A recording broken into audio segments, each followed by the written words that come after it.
신해철은 이 밴드로 데뷔하고 싶었습니다. 근데 기획사의 마음은 그렇지가 않습니다. 그 마음을 이해하는 건 역시 위대한 탄생이라는 밴드를 운영하던 가왕 조용필.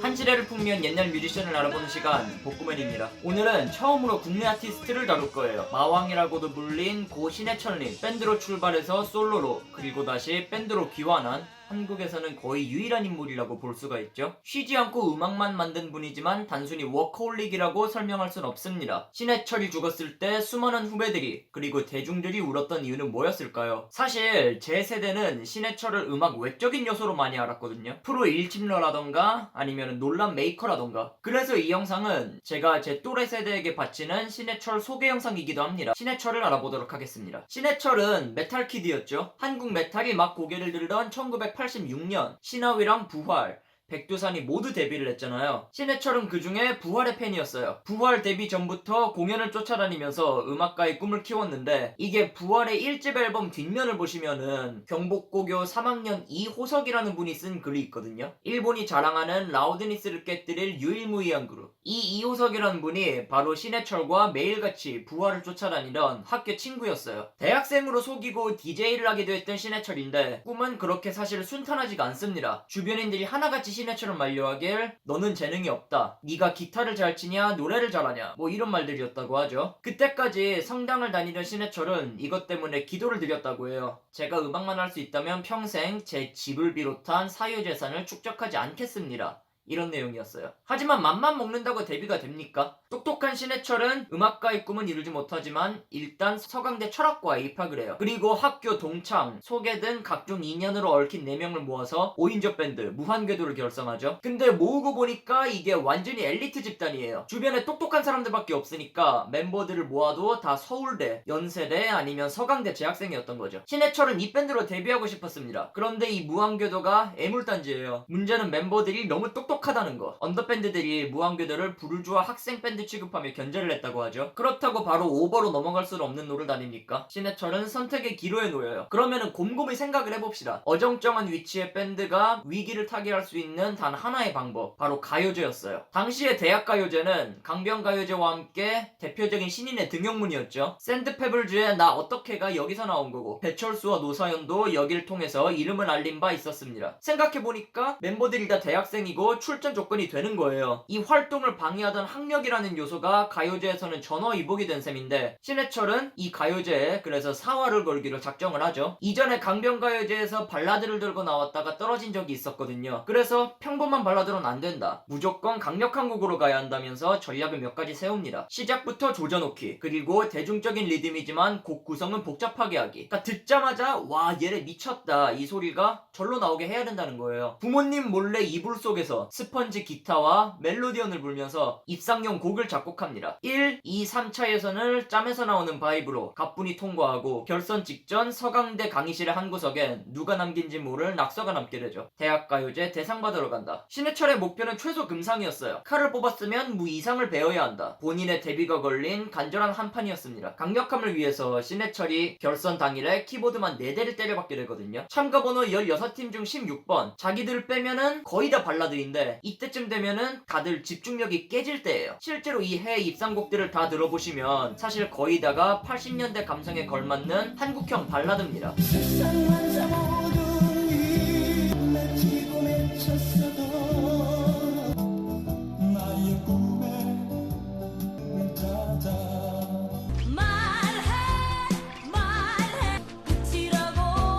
제일 신나는 게 전수경의 말해였는데 이것도 결국 당시 대중가요의 틀 안에 있는 곡이었죠. 15곡이 끝나고 마지막 곡만 남았는데 이 밴드 멤버들이 서울대, 연세대, 서강대 재학생입니다. 사람들은 그들의 학력에만 주목해요. 엘리트 애들이 노래도 안 해. 사실 이것 자체로 색안경이 많이 첨가될 수밖에 없었던 무한궤도 공연이었거든요. 순서도 그렇고 여러모로 음악만으로 평가받기가 힘든 환경이었습니다. 당시 심사위원이었던 가왕 조용필도 그랬대요. 이때쯤 되자 꾸벅꾸벅 졸았다고 하는데 모두가 빨리 시상식이 됐으면 하고 바라던 찰나 가왕 조용필이 무한궤도의 오프닝을 듣고 벌떡 일어나게 된 거죠.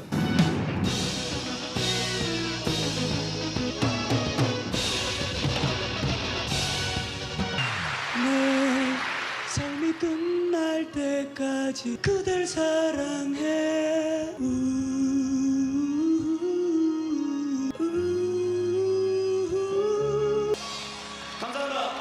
신해철 본인은 아까 위와 같은 이유로 맨 마지막 순서가 나왔을 때 그 순서를 탐탁치 않아 했다고 해요. 하지만 결국 이 순번은 무한궤도를 위한 신의 한 수가 됐습니다. 앞에 15곡이 이 그대에게를 위한 에피타이저가 돼버린 셈이니까요. 이 오프닝은 대한민국 모든 가요제를 통틀어서 최고의 오프닝으로 꼽히죠. 관객들이 벌떡 일어납니다. 키보드 최대치, 그리고 마지막이라서 조명도 최대치로 쏟아부은 공연이 나오니까 누가 봐도 이날의 헤드라이너는 무한궤도가 된 거예요. 신해철은 이 순간을 이렇게 표현합니다. 후주가 끝나고 대기석으로 돌아가는데 흥분한 사람들이 사인을 받는다. 순간 이상한 기분이 들었다. 마치 예전에 한번 겪은 일을 다시 재현하는 듯한 확실한 기분으로 대상이로구나 해냈다 라는 것이었다. 그대에게는 신해철이 수십 가지 명곡을 찍어내는 와중에도 명실상부한 그의 대표곡으로 남게 돼요. 모두가 재능이 없다고 하던 신해철이 자신의 잠재력을 끌어모은 순간 강원 평론가는 그대에게를 이렇게 평가하시더라고요. 그대가 가리키는 대상은 사람이 아니라 음악이다 라고요. 자, 이 관점에서 보면 내가 사랑한 그 모든 것을 다 잃는다 해도 그대를 포기할 순 없어요. 이게 신해철의 음악 인생을 관통하는 구절이 되는 거예요. 신해철은 음악에 모든 걸 바쳤습니다. 편하게 먹고 살 수 있는 솔로 를 버리고 밴드를 만들었으며 그 밴드 해체 이후로는 모은 돈을 탈탈 털어서 음악 유학을 갔죠. 아까 제가 말씀드린 기도를 인생 내내 지킨 거예요. 그래서 그대에게는 그 의지의 연장선상이라고 봐도 좋다고 생각합니다. 신해철이 활동한 26년간 디스코그래피만 30장인가 되거든요. OST에 리메이크에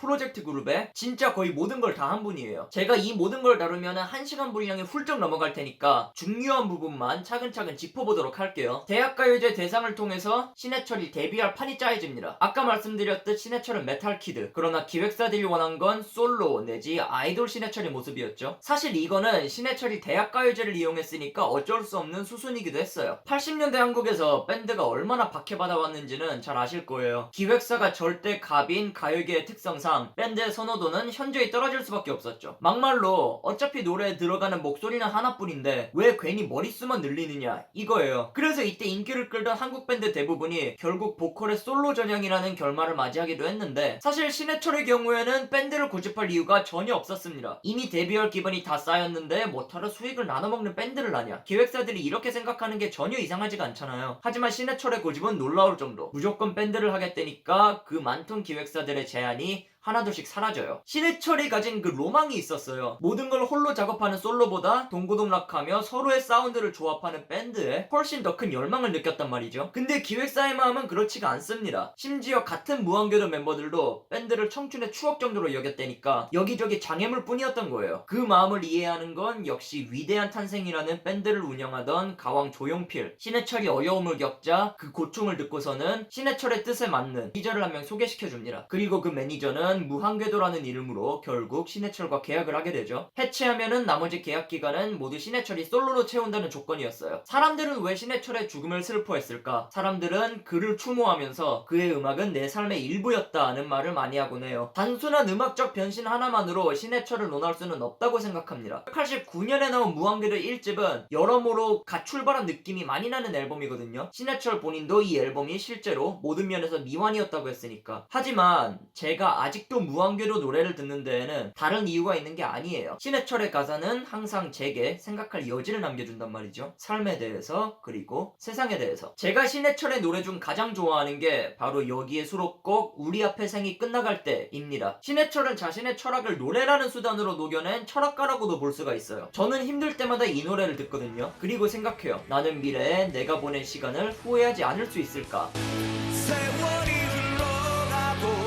우리 앞에 나갈 때 그대에게 작은 목소리로 대답할 수 지나간 세월에 너무라고. 이외에도 응답하라 1994에 수록된 여름 이야기, 또 슬퍼하는 모든 일을 위해와 거리에 서면 같은 대표곡들이 있죠. 잊어버렸던 첫사랑의 설레임을 다시 눈을 감으면 덮친 넌 잠들 때마다 매일 아침 이 앨범은 이후 넥스트 시절까지 포함해도 멤버 간 밸런스가 가장 잘 분배된 앨범으로 꼽혀요. 사실 밴드라는 이름에 가장 잘 어울리는 앨범이었던 거죠. 수록곡 10곡 중 신해철이 작곡한 건 단 3곡이었으니까. 가요제 뒤 새로 영입된 정석원의 색채로 많이 들어간 앨범이었는데 실제로 이 무한궤도의 해체 이후 정석원은 015B를 만들고 결국 신해철과 함께 90년대 한국 가요계의 대표주자 중 하나가 됩니다. 아까 말씀드렸듯이 앨범만 수십 장인 사람이라서 제가 마왕의 디스코그래피는 상당히 축약해서 설명을 드릴 예정이에요. 생략하는 앨범도 물론 있을 거고요. 하지만 제가 이 앨범을 유독 단독으로 꼽은 이유는 이 앨범이 신해철의 초기 감성을 대표한다고 생각하기 때문이에요. 각종 실험으로 세련되기 이전 아직 대학생 티를 벗지 못한 신해철이 가사로 그대와 자신 사이를 맴도는 앨범이에요. 이후 솔로의 신해철은 주로 그대를 찾게 되고 넥스트의 신해철은 주로 자신을 찾게 됩니다. 이 무한궤도의 1집은 상당한 성공을 거두면서 기반을 다져주지만 결국 무한궤도는 위기를 넘기지 못하고 1집 뒤 해체하고 말아요. 이때 신해철이 대마초를 펴서 10일간 구금이 되기도 하고요. 자, 신해철은 메탈 키드로서의 꿈을 잠시 접을 수밖에 없었어요. 대학가요제를 통해서 데뷔했고 솔로 활동은 결국 숙명과도 같은 일이었습니다. 남은 계약을 솔로로 이행해야 되는데 이 시기는 이제 신해철이 아마 세상과 가장 많이 타협한 시기일 거예요. 그렇게 원하던 밴드를 버려야 했고 한국의 대세였던 발라드를 따라야 했기 때문이었죠. 신해철은 솔로 1, 2집을 통해서 완벽한 아이돌로 거듭납니다. 그대에게 슬픈 표정하지 말라고 무심한 듯 애절하게 외치면서 속으로 자신과의 약속을 해요. 나는 밴드로 돌아가겠다. 언젠가 밴드로 돌아가고 말 것이다 라고요. 그런 슬픈 표정하지만 난 포기하지 않아요. 이 시기의 1집 커버가 지금은 충격과 공포의 짤로 돌아다니곤 하는데 사실 저도 신해철이 귀공자 컨셉을 잡았었다는 사실은 입덕하기 전까진 전혀 몰랐어요. 그럼에도 불구하고 이 솔로 시절은 신해철이 완벽한 아티스트로 거듭나는 가장 중요한 분기점이 됩니다. 신해철이 솔로 1집까지는 남의 힘을 많이 빌렸거든요. 하지만 솔로 2집부터는 거의 모든 걸 직접 하게 돼요. 현실과 타협해 발라드를 하게 되지만 그런 상황에서도 꾸준히 새로운 걸 낳기도 했죠. 이때부터 본격적으로 그의 실험 정신이 발휘됐다고 봐도 좋은데 신해철은 다른 인기 가수와는 분명히 다른 부분이 많았습니다. 그런 슬픈 표정하지 말아요. 우리들의 만남에 후회는 없겠죠. 난 이제 더 이상 그 첫 번째 예시가 바로 1집 수록곡 안녕에서 최초로 시도된 영어 랩이에요. 랩이 생소하던 그 당시의 대중들은 2절 직전에 뜬금없이 튀어나오는 그 영어 랩에 상당한 문화 충격을 받았다고 합니다. 사실상 랩의 대중화를 이끈 신호탄이라고 봐도 좋아요. 벌스 사이에 영어 랩을 끼워 넣었던 이 신박한 형태 또한 이후 한국 댄스 음악계에서 숨쉬듯이 쓰이게 되고 당장 90년대 중후반에 데뷔한 아이돌 노래만 들어보셔도 이런 구조를 많이 느끼실 수 있을 거고요. 신해철은 가사에 라운드와 사운드 그리고 허니와 머니처럼 발음이 비슷한 단어를 배치하면서 한국의 최초로 라임이라는 개념까지 도입하죠. 이 곡의 히트 덕에 사람들이 랩이라는 요소를 대한민국 대중가요 전반적으로 확장할 수가 있었어요. 이후의 도전은 이제 한국어 랩을 발전시키려는 노력으로 이어졌고 그런 노력은 결국 솔로 2집에 수록된 나에게 쓰는 편지로 결실을 맺게 됩니다. 전망 좋은 직장과 가족 안에서의 안정과 은행 구조가 모든 가치의 척도 인가 돈, 근지, 빠른 차, 여자 이런 것들에 과연 우리의 행복이 있을까?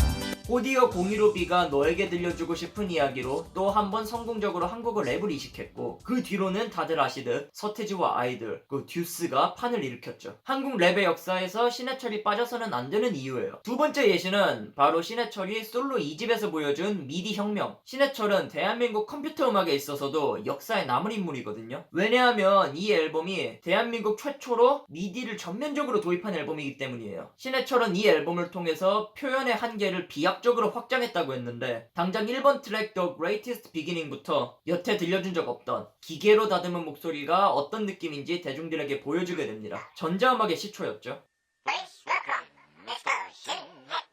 그런 기술이 총동원돼서 나온 게 바로 재즈 카페, 나에게 쓰는 편지, 그리고 내 마음 깊은 곳에 너 같은 노래들이었고요. 그대에게도 좀 더 다듬으면서 리메이크 버전으로 수록하게 되죠.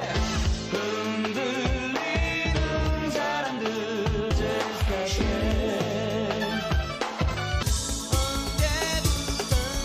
언제부턴가 내 마음도 조급해지지만 내게로도 너를 또다시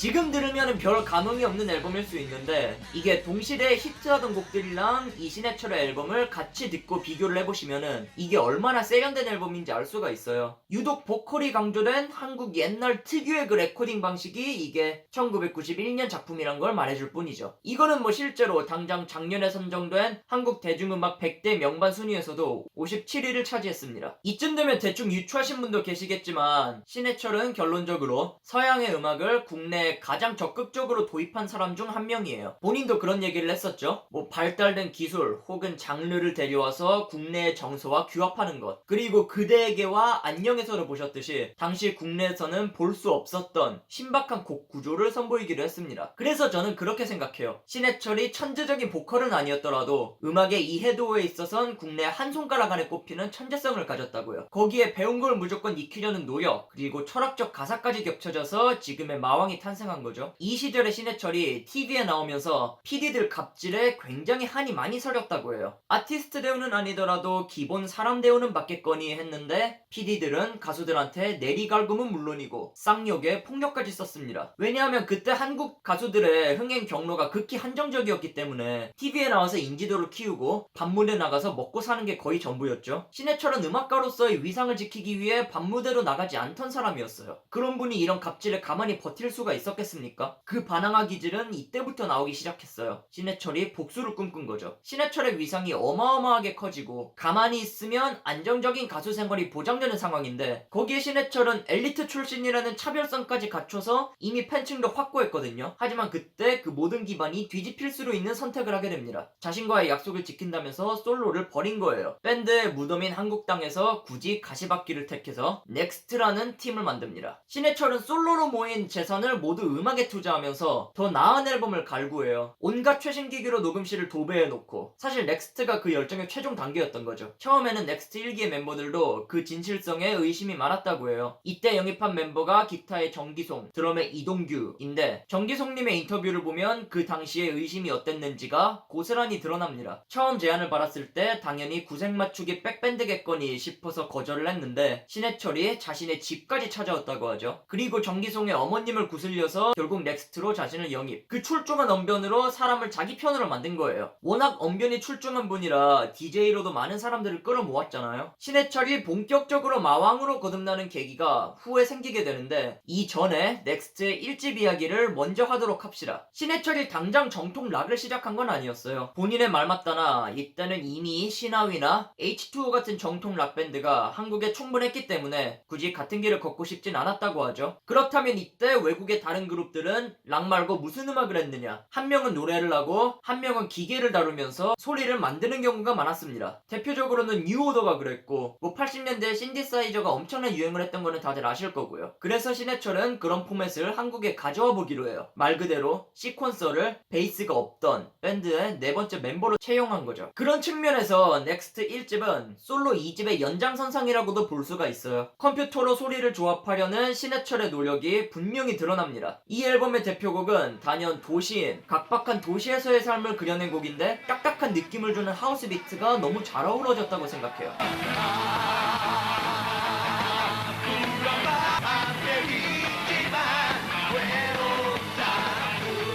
이외에도 인형의 기사, 아버지와 나, 집으로 가는 길도 굉장히 좋아하는 노래들입니다. 너무 아름다운 여인 내 마음을 아프게 강자가 되는 것뿐이라고 그는 얘기했다. 시작된 거야.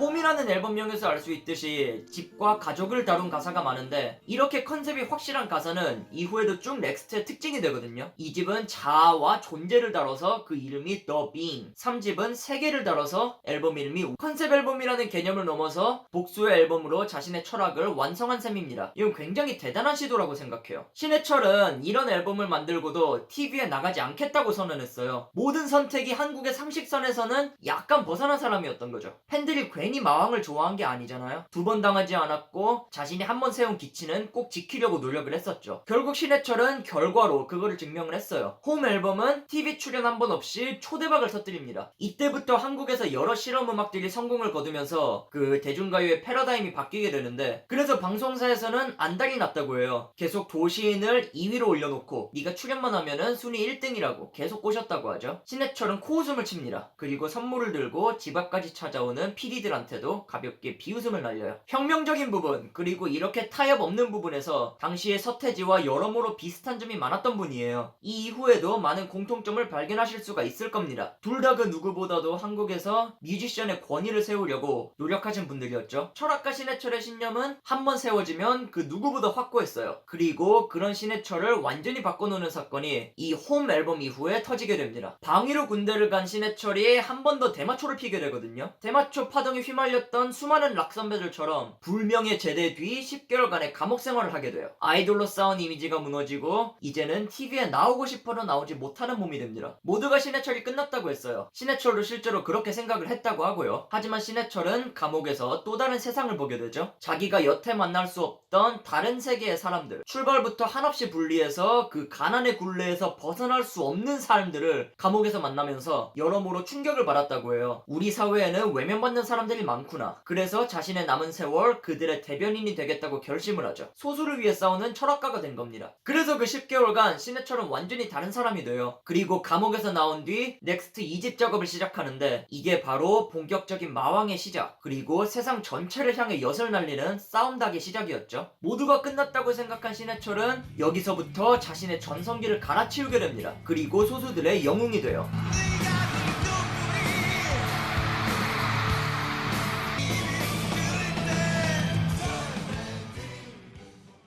그렇게 감옥에서 나오자마자 작업에 들어간 넥스트의 2집은 대한민국 역사에 길이 남을 전투적인 앨범이 됩니다. 자, 스스로 음악을 만들고 싶어서 안달이 났다고 밝힌 감옥에서의 10개월. 이제 신해철에게 남은 기반은 거의 없었고, 그거를 알고 있던 신해철은 그간 자신을 지탱하던 모든 안정성을 버려요. 넥스트 2집에 들어서 드디어 꿈꿔오던 락커가 된 거죠. 넥스트의 2, 3집에 붙는 이름이 넥스트의 귀환 파트 1, 2거든요. 파트 1은 The Being, 자아를 찾고, 파트 2는 World, 세상을 찾습니다. 감옥에서 신해철이 느낀 바를 그대로 반영한 거예요. 이전까지의 신해철과 이때의 신해철이 쓴 가사를 한번 비교를 해보시면 한층 직설적으로 변한 걸 느낄 수가 있어요.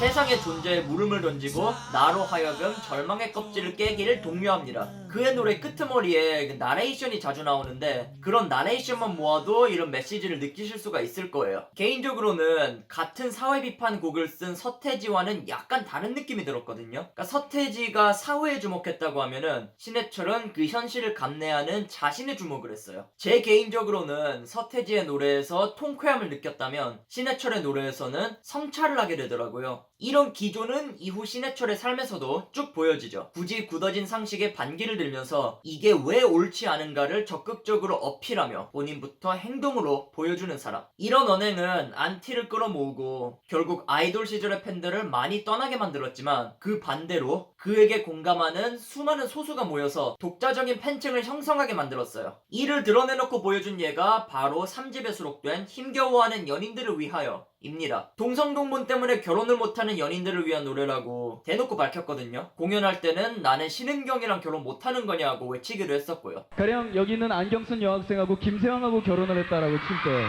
저 아가씨 이름이 뭐죠? 라고 했더니 김영순인데요. 생각해보니까 자기도 김씨잖아. 아 저도 통진 김씨인데요. 그러면 안녕히 계세요. 그리고 돌아서서 간단 말입니까? 이거는 아이돌 신해철을 상상하는 사람들에겐 상상도 못할 광경이었죠. 한번 감옥에 갔다 오더니 사람이 싹 바뀐 거예요. 신해철의 사상이 바뀌었고 음악이 바뀌었는데, 이때 그 음악이 보여준 변화는 사실 신해철이 보여준 사상의 변화보다 더욱 극적인 면이 있었습니다. 이때 넥스트가 보여준 모습은 이제 거의 프로그레시브 락밴드, 해외로 따지면은 흡사 드림시어터를 보는 듯 했죠. 실제로 신해철의 보컬에서 제임스 라브리의 모습도 좀 느껴지는 듯 한데, 이런 완벽한 보컬의 변화는 이 사람이 사람이 진짜 우리가 알던 신해철 맞느냐는 의심을 사기 충분했어요. 보컬에 재능이 없다. 신해철은 그 말을 노력으로 극복합니다. 여느 메탈 보컬과 다를 바 없이 고음을 뽑아내며 남다른 울림통을 뽐내게 되죠. 신해철은 그 울림통을 위해 녹음과 투어 때마다 살을 찌우고 빼기를 반복했는데 이런 피나는 노력은 결국 2014년 비극의 시작이 되기도 합니다. 이전의 신해철과 같은 점이라면 가사가 예술이라는 점, 그리고 한 앨범에 온갖 장르를 집어넣었다는 점 정도였어요. 굳이 하나로 특정 지었기 때문에 프로그레시브라고 한 거지, 나라나 병아일 같은 경우에는 포크송이고 힘겨워하는 연인들을 위하여는 락발라드에 가깝습니다. 역시나 상대적으로 소프트한 곡인 호프도 제가 제일 좋아하는 곡 중 하나고, 코메리칸 블루스는 아예 락과 전자음악, 국악을 모두 뒤섞어 놓은 곡이죠. 서양 음악을 이식하려던 그 노력을 반대로 해서 국악을 이식시키려고 시도한 건데, 이거는 진짜 천재적인 곡이에요. 이거는 제발 한 번만 들어봐 주시길 바랄게요. 이제 아픔 없는 곳에서 하늘을 날고 있을까. 뚫어진 것을 알아도 또 날아가네. 절망의 꽃. 세상에 보이는 날 믿고 정하는 나 지금이 지어진 바람 나는 다 보이는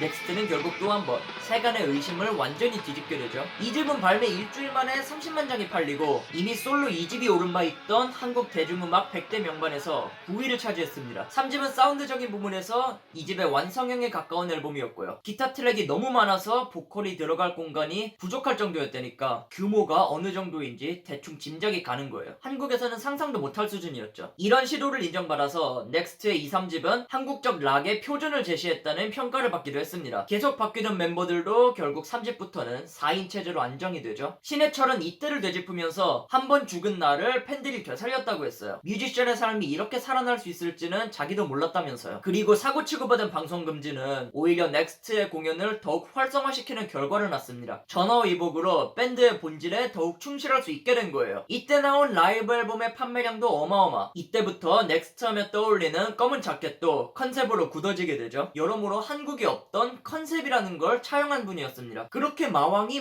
되어간 거예요. 신해철은 한국 음악의 수준을 몇 단계 끌어올린 사람이에요. 한국 엔지니어링이 마음에 안 들어서 직접 사후 작업을 위해 영국 엔지니어를 초빙한 거는 유명한 사실이죠. 이후에는 본인이 직접 기술을 배우기 위해서 영국 유학을 가기도 했고요. 그 선택을 되짚어보면 신해철이 음악을 위해서 부귀영화를 내버린 적이 한두 번이 아니라는 걸 알 수가 있습니다. 앨범 제작에만 몇 억이 들어갔다는 넥스트의 앨범이 바로 4집 라젠카 더 스페이스 락 오페라거든요. 하지만 그 전에 신해철이 만든 OST 앨범 정글 스토리 이야기를 안 할 수가 없어요. 정규 디스코그래피만 얘기하려고 해도 이 앨범만큼은 빼먹을 수가 없죠. 여기서 신해철은 또 완전히 다른 면모를 보여줍니다. 사실 저한테는 이게 굉장히 신해철이 입문하기 어려운 이유 중 하나였어요. 대표곡이란 걸 들을 때마다 장르가 휙휙 바뀝니다. 이분은 도대체 무슨 음악을 하는 건가 싶어서 신해철 음악을 놨었는데, 정글 스토리의 음악도 사실 그 중 하나죠. 여기서 나온 다른 수록곡들은 뭐 그렇다 치지만은 제일 놀라웠던 게 아주 가끔은 갑자기 툭 튀어나오는 댄스 음악인데, 이게 또 신해철의 대표 음악 중 하나가 됩니다.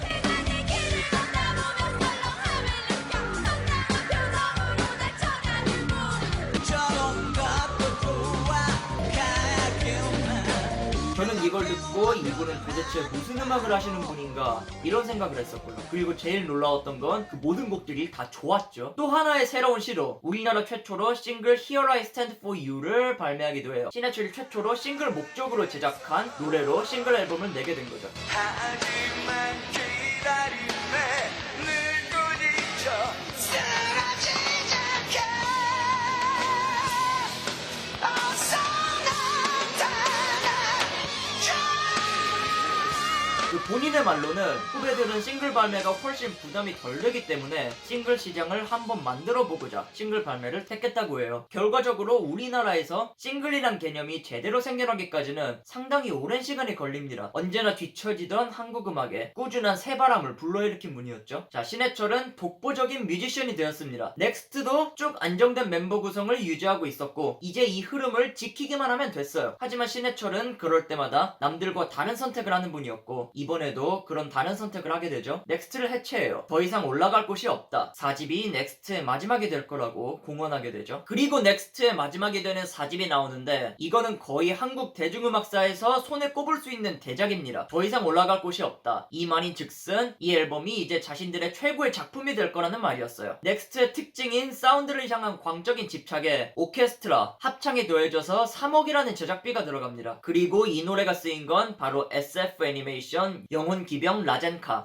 세이버즈에서 그 라젠카가 바로 이 라젠카고 이 앨범에 신해철이 그렇게 총력을 부은 이유는 신해철의 SF 덕후 성향과 연관이 있다고도 하죠. OST도 그렇고 모든 걸 허투루 하는 분이 없었던 분입니다. 그래서 결국에 이 애니는 큰 성과를 거두지 못하지만 OST는 엄청나게 성공한 앨범이 된 거예요. 저는 당장 1번 트랙 마스터 브링 오프 1은 스타워즈에 갖다 써도 이상하지 않다고 생각했을 정도였어요. 애니라고 해서 가사가 가벼워진 것도 아닙니다. 전 아직도 해액에서 소년에게를 들을 때마다 이상하게 가슴이 벅차거든요. 라젠카 세이버스도 그렇고 어쿠스틱 기타와 림샷으로 이루어진 먼 훗날 언젠가도 제가 굉장히 좋아하는 곡이에요.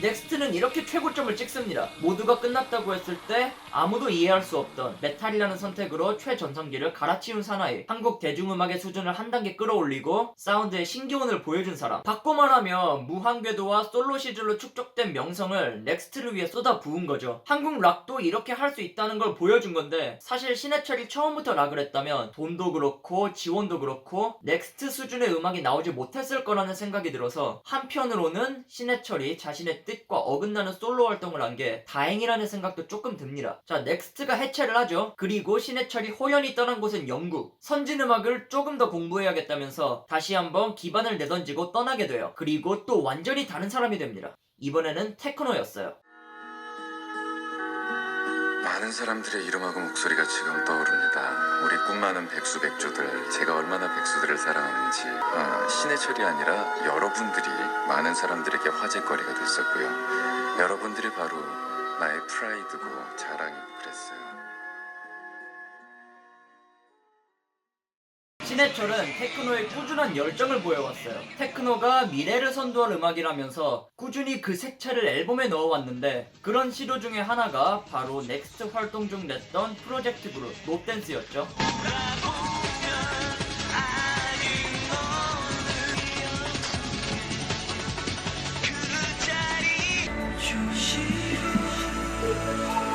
제가 이번 신해철 편에서는 다른 얘기 아무것도 안 하고 음악 얘기만 하잖아요. 신해철의 음악 세계가 너무 방대하기 때문에 줄이려고 해도 필수 앨범만 넣다 보면은 세 편이 가뿐하게 넘어갑니다. 영국에 가서도 또 앨범을 내게 되는데 그 앨범의 이름이 바로 크롬스 테크노 웍스. 테크노를 향한 열정의 연장선상이었죠. 크롬은 사람들이 신해철이란 이름에만 주목하니까 그래 너네들이 크롬이란 이름을 써도 그렇게 나오나 보자 라고 해서 만든 예명이었다고 해요. 신해철이 원활한 테크노를 제대로 시도한 앨범인데 신해철이 흥행과는 별개로 자기가 하고 싶은 음악을 하겠다는 걸 보여준 앨범입니다. 내게로 와줘 내 인생 너와 같지 않게 하면 거야 양들 다 보란 듯이 날고 싶지만 I'm vanished. 그리고 나온 후속 앨범 모노크롬이 그런 시도의 결정판이라고 볼 수가 있죠. 모노크롬 로고만 봐도 마이너 느낌이 풀풀 나잖아요. 로고 보면 딱 생긴 게 뭐 베헤모스 느낌도 좀 나요. 여기선 그 테크노에 스래시, 인더스트리얼, 국악까지 얹어버렸죠. 이거는 넥스트 4집 때부터 함께했던 프로듀서 크리스 상그리디와의 마지막 작품이기도 한데, 이 사람은 훗날 주다스 프리스트랑 작업하면서 신해철의 작업물을 그대로 베껴가기도 합니다. 신해철이 주다스 노래를 베껴간 게 아니라 주다스가 신해철 노래를 베낀 거예요.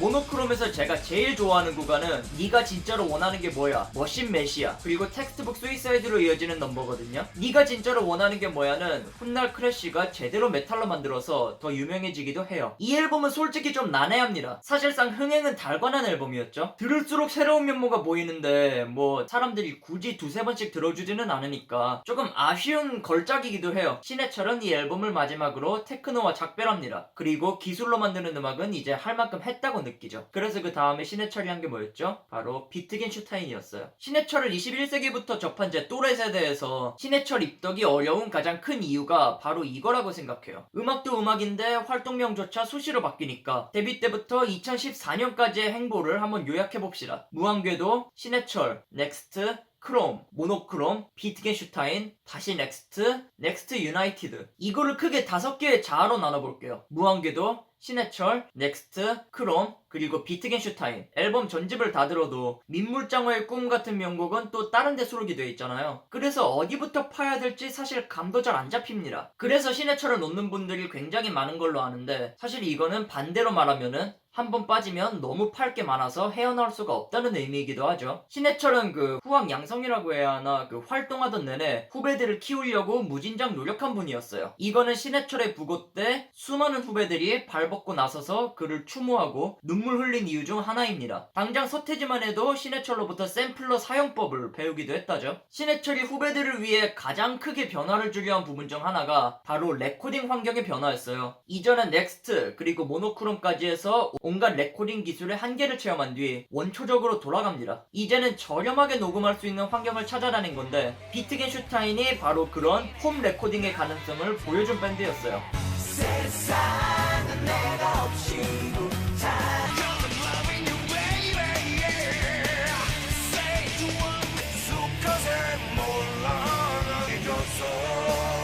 저예산으로도 온갖 소리를 낼 수 있다는 걸 입증한 앨범. 그러니까 신해철은 사람들이 사랑하지 않을 수 없는 사람인 거예요. 이후에는 사이렌 음악으로는 개업하면서 직접 사람을 키워보기도 하는데, 뭐 실제로도 많은 후배들이 이렇게 말을 했었죠. 무서울 줄 알았는데 막상 대면해보니까 너무 따뜻해서 놀랐다. 이분한테는 사람을 끌어들이는 힘이 있었습니다. 그거를 대중들한테로 보여준 게 바로 고스트 스테이션, 고스트 네이션이었어요. 제가 고스를 라이브로 들은 세대가 아니라서 이거를 지나치게 언급하는 거는 좀 피해가 아닐까 싶어요. 근데 제가 아는 음악하는 형들 중에서는 고스를 안 들은 형이 없더라고요. 그래서 그 형들한테 물어보니까 고스의 매력은 틀을 깨는 자유분방함, 그리고 항상 백수를 언급하면서 여러분은 나의 자랑이라고 해주는 따뜻함이었다고 하죠. 앞이 막막한 사람들에게 큰 위로가 되었대요. 요즘 팟캐스트에서 하나씩 다시 보기가 풀리고 있는데 한번 시간 나시면 들어보셨으면 좋겠습니다. 저도 요즘 심심할 때 하나씩 듣고 있어요. 21세기의 신해철은 사실 음악가보다도 논객으로서 더 유명했죠. 100분 토론만 5번 넘게 출연한 걸로 아는데, 항상 소수 의견의 서기를 서슴지 않으면서 좀 더 직설적으로 말하면 진보적인 의견으로 팬만큼 안티를 모았어요. 그중 대표적인 게 대마초의 비범죄화를 주장한 건데, 자신의 등장이 논점 흐리기가 될 수 있음에도 불구하고 출연한 이유는 내가 나와서 말을 해야 그나마 사람들이 들어주니까 였습니다. 소수를 위해 싸운다는 신념이 또 한 번 드러난 거예요. 그런 신념은 실제로 라디오에서도 잘 표현이 되어 있죠. 저를 포함해서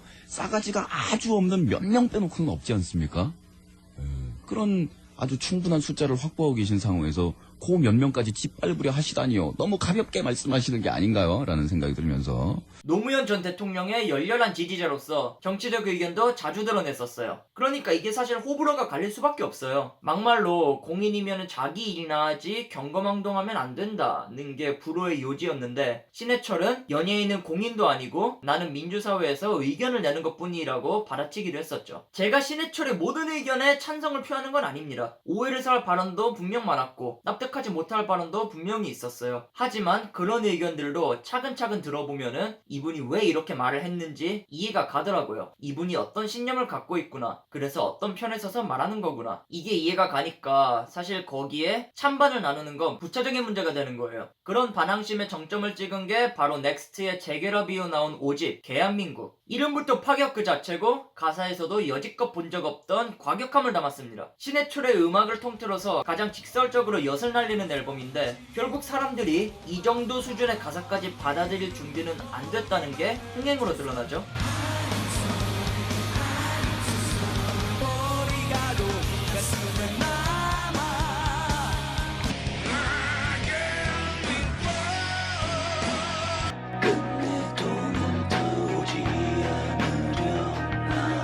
그래도 신해철 말로는 가장 밴드답게 그리고 가장 행복하게 녹음한 앨범이라고 해요. 이 앨범도 신해철이 가져온 기술을 적극 활용해서 초저예산 원테이크를 많이 사용해서 녹음한 앨범입니다. 그 이후의 활동을 언급하자면 로얄 피라모닉 오케스트라와의 협연 그리고 리메이크 5.5집 리게임과 6집 666 트릴로지 파트 1이 있었어요. 이 중에 5.5집 리게임은 앨범 이름처럼 팬서비스를 위해 기존의 곡들을 오케스트라와 함께 완성시켜서 내놓은 작품이죠. 그대에게의 세 번째 버전이 나오고 아버지와 나, 인형의 기사 같은 노래들도 최신 버전으로 훨씬 새끈해졌어요.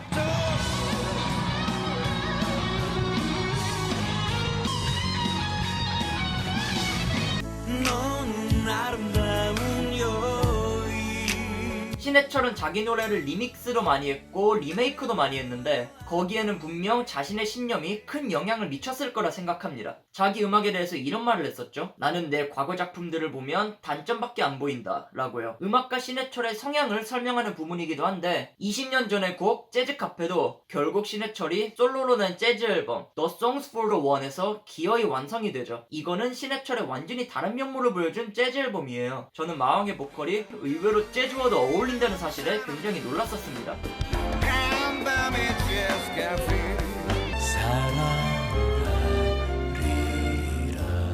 아이들이 my way. 21세기의 넥스트가 잡음이 꽤 많았어서 사실 우리가 주로 기억하는 21세기 신해철의 곡은 아마 Into the Arena나 KBS 스포츠 오프닝일 거예요.